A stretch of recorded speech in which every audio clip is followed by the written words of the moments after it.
At just 13 years old, she stood beside Laurence Olivier, the greatest actor of the 20th century, and left him speechless. By 18, she was on the cover of Time magazine, hailed as Hollywood's whiz kid. Yet, within a few short years, she vanished so completely that critics assumed she had burned out for good. She would return, not with a blockbuster, but with a single, silent scene, less than a minute long, that forced the world to reconsider everything they thought they knew about her. But behind that quiet gaze lay heartbreaks the public never saw. A fractured childhood, broken marriages, betrayal, a devastating arrest, and a lifelong struggle to be taken seriously in an industry that wanted to box her in. This is the heartbreaking story of Diane Lane. Diane Colleen Lane was born on January 22, 1965, in New York City.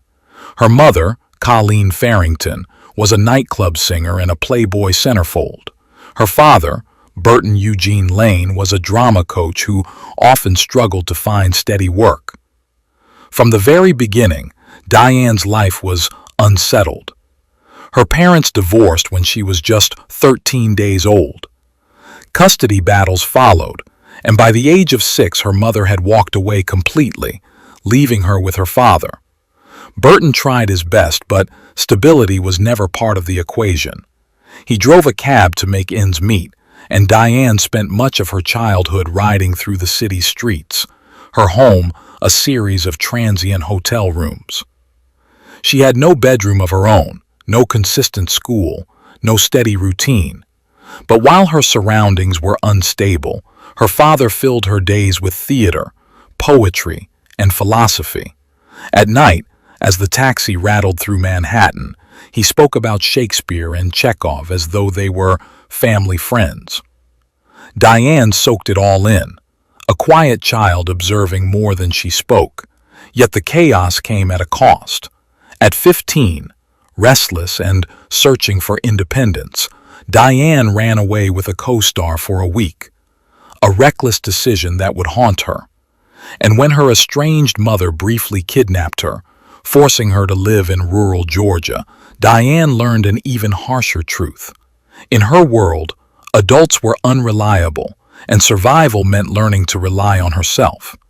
By 13, Diane's talent was undeniable. Director George Roy Hill cast her in A Little Romance, 1979, opposite Laurence Olivier. Olivier, a man not known for giving praise easily, called her the new Grace Kelly. Crew members were stunned. Diane wasn't a child actor mimicking emotions. She felt them. She lived them. Hollywood took notice. By 14, she was on the cover of Time magazine, hailed as part of a new generation of stars who would redefine cinema. But fame that comes too early rarely comes. Rumors of affairs swirled, fueled not by fact but by glances shared in films. By 19, Diane realized the public wasn't separating her from the roles she played. To them, she was either a dream girl or a scandal. Exhausted, she quietly stepped back. Hollywood thought she had burned out, but in reality, Diane Lane was just beginning. Fame in Hollywood never comes without a price, and for Diane Lane, it was her personal life that became fodder for headlines. In the early 1980s, she was linked to some of the most desirable men in the industry. Her chemistry with co-stars like Matt Dillon and Timothy Hutton fueled endless rumors of off-screen romance. Photographers caught her leaving dinners in Beverly Hills, arm in arm with rising stars, and the tabloids painted her as Hollywood's new heartbreaker. But the most persistent whispers came from her time working with Richard Gere on the Cotton Club. Though both denied anything more than friendship, the press was relentless. By 1989, Diane was being mentioned in the same breath as Hollywood's most eligible bachelors, her love life overshadowing her craft. What the public never saw was the toll this took on her. Diane was just 20, navigating an industry that judged her more for who she was seen with than for the depth she brought to the screen. And while the rumors made her a fixture of glossy magazines, they also began to trap her in an image she never asked for. In the late 1980s, Diane's career nearly collapsed. Roles dried up, scripts were uninspired, and the same industry that once hailed her as the next Grace Kelly now ignored her. It was a brutal lesson. Hollywood loves prodigies until they grow up. For several years, she was absent from the screen. Critics assumed she had quit or burned out. Few knew she was simply protecting herself, refusing roles that recycled the same shallow image. But in silence, Diane was learning something. She didn't want to be a starlet. She wanted to be an actress. And when she returned, she would remind everyone why she had once left Olivier speechless. The year was 2002. Diane Lane was cast in Unfaithful, directed by Diane Lane. Her role, Connie Sumner, a wife who strays from her marriage not out of lust but loneliness. The character was neither saint nor sinner. She was human. And then came the scene that changed her career forever. A nearly wordless train ride home after Connie's first act of betrayal. No dialogue, no dramatic outburst, just trembling hands, shallow breaths, and eyes that told the entire story of guilt and desire. The scene wasn't scripted. Line had told her simply, "Do whatever you feel." What followed was raw, unfiltered emotion, captured in a single take. Audiences couldn't look away. Critics hailed it as a masterpiece. But while her career soared, Diane's personal life was marked by heartbreak. In 1988, she married French actor Christopher Lambert. Their daughter, Eleanor, was born in 1993. But the pressures of distance and work proved too much. They divorced in 1994, though they remained on good terms. Nearly a decade later, she married actor Josh Brolin. The marriage was turbulent from the start. In 2004, just months after their wedding, police were called to their home. Brolin was arrested for domestic battery after an altercation. Diane did not press charges, and the couple stayed together. But the shadow of that night lingered.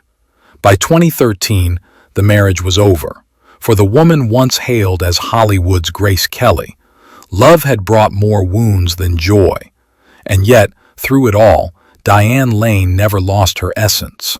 She rebuilt herself again in Under the Tuscan Sun, 2003, inspiring women worldwide with a story of healing and rebirth. She played mothers, widows, forgotten wives, and ordinary women with extraordinary depth. In Secretariat, she became a leader in a man's world. In Trumbo, she was the silent strength behind a blacklisted writer. And in Man of Steel, she was Martha Kent, the quiet mother grounding Superman himself. For more than 4 decades, Diane Lane has refused to be a stereotype. She chose truth over glamour, silence over spectacle, depth over artifice. Even as Diane Lane reclaimed her place on screen, her private life remained turbulent. In the mid-1980s, she briefly stepped away from Hollywood, and during that time she crossed paths with rock stars and actors whose names alone could fill stadiums. There were whispers of late-night dinners with John Bon Jovi at the height of his fame, a pairing that tabloids called the Beauty and the Rocker. She was linked, however briefly, to actors like Timothy Hutton and Christopher Atkins. Each rumor splashed across glossy magazine covers. But behind the glamour was a woman quietly struggling to find lasting love. Her marriage to Christopher Lambert gave her a daughter, Eleanor, her greatest joy. Yet, Lambert's life in France and her career in America tore the family in two. Their divorce in 1994 was devastating, even though they parted as friends. Her second marriage, to Josh Brolin, promised stability but delivered more pain. After a very public arrest for domestic battery, Diane found herself in headlines for all the wrong reasons. Though she tried to forgive and rebuild, the wounds ran too deep. By 2013, she walked away for good. Through it all, Hollywood continued its cruelty, celebrating her beauty on red carpets but rarely acknowledging the strength it took to endure heartbreak after heartbreak, all while carrying a career that demanded constant reinvention. At 60 years old, Diane Lane is more than an actress. She is a survivor of Hollywood's cruelties. She never won the Oscar. She never played the game of scandal or self-promotion. Instead, she built a body of work that resonates quietly, profoundly, with anyone who has ever felt unseen. Her tragedy is not failure, but that Hollywood never fully recognized her greatness. But perhaps she never needed it, because in the end, Diane Lane belongs not to Hollywood, but to the audience. To those who, in a single glance, see themselves reflected in her eyes. That was today's story under the silent spotlight.